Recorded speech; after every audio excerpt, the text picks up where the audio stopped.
కొంచెం అమౌంట్ మాత్రే ట్రై చేస్తి గెలిస్తే అమ్మ సర్జరీ ఈజీ అవుతుంది. అయ్యో అమౌంట్ మొత్తం పోయింది. ఇప్పుడు అమ్మ సర్జరీ ఎలా? బ్రో కొంచెం మనీ పోయింది, ఇప్పుడు ఏం చేయాలి? టెన్షన్ పడుకో బ్రో, రేపు క్రికెట్ బెట్టింగ్ ఉంది, గెలిస్తే మనీ రికవర్ అవుతుంది. గెలిస్తే అమ్మ సర్జరీ అయిపోతుంది, ఓడిపోతే మన లైఫ్ మొత్తం పోతుంది. బ్రో మ్యాచ్ స్టార్ట్ అయింది, డెసిషన్ ఏదేదా?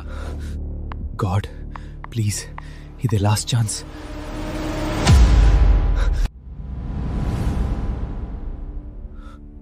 అయ్యో మనీ అంతా పోయింది. నేను మా ఫ్యామిలీని మోసం చేశాను. అర్జామ్, లోన్ మనీ ఎక్కడా? నా పేమెంట్ ఎప్పుడు? సార్ కొంచెం టైం ఇవ్వండి ప్లీజ్. అనాలి, ఫీజ్ పెండింగ్ ఉంది, హాల్ టికెట్ ఇష్యూ చేయలేం. సార్ ప్లీజ్ కొంచెం టైం ఇవ్వండి.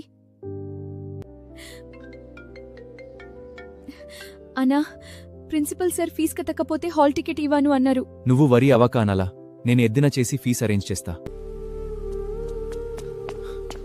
నానా ప్లీజ్ ఇంటికి వెళ్దాం. నా వల్ల మీ అందరి లైఫ్ స్పాయిల్ అయింది. సార్ మీ అమ్మ హెల్త్ సడన్ గా సీరియస్ అయింది, ఇమ్మీడియట్ గా హాస్పిటల్ కి రండి. ప్లీజ్ ట్రీట్మెంట్ స్టార్ట్ చేయండి. నా ఇప్పుడే వస్తున్నా.